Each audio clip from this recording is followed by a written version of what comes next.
ਨਿਆਣਾ ਬਿਨਾਂ ਜੀ ਨਹੀਂ ਲੱਗਦਾ। ਨਿਆਣੇ ਮੰਮੀ ਫਿਰ ਸਕੂਲ ਜਾਂਦੇ ਨੇ, ਹੋਮਵਰਕ ਕਰਦੇ ਨੇ। ਉਦੋਂ ਤੁਸੀਂ ਸੁੱਤੇ ਪਏ ਹੁੰਦੇ ਹੋ। ਜਿਹੜਾ ਵੱਡਾ ਹੁੰਦਾ ਵਿਧਾਨ ਵਿੱਚ ਬੋਲਦਾ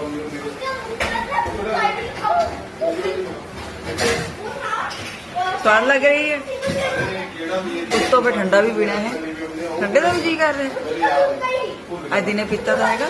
ਅੱਛਾ ਲੱਗਦਾ ਮੈਂ ਬੋਤਲ ਮੈਨੂੰ ਪਤਾ ਬਿੱਲੀ ਆਈ ਸੀ ਇੱਕ ਫਰਿੱਜ ਕੋਲੇ, 2 ਪੀਸ ਵੀ ਖਾਏ। ਕਾਦੇ ਖੋਏ ਦੇ ਹੈ? ਹਾਂ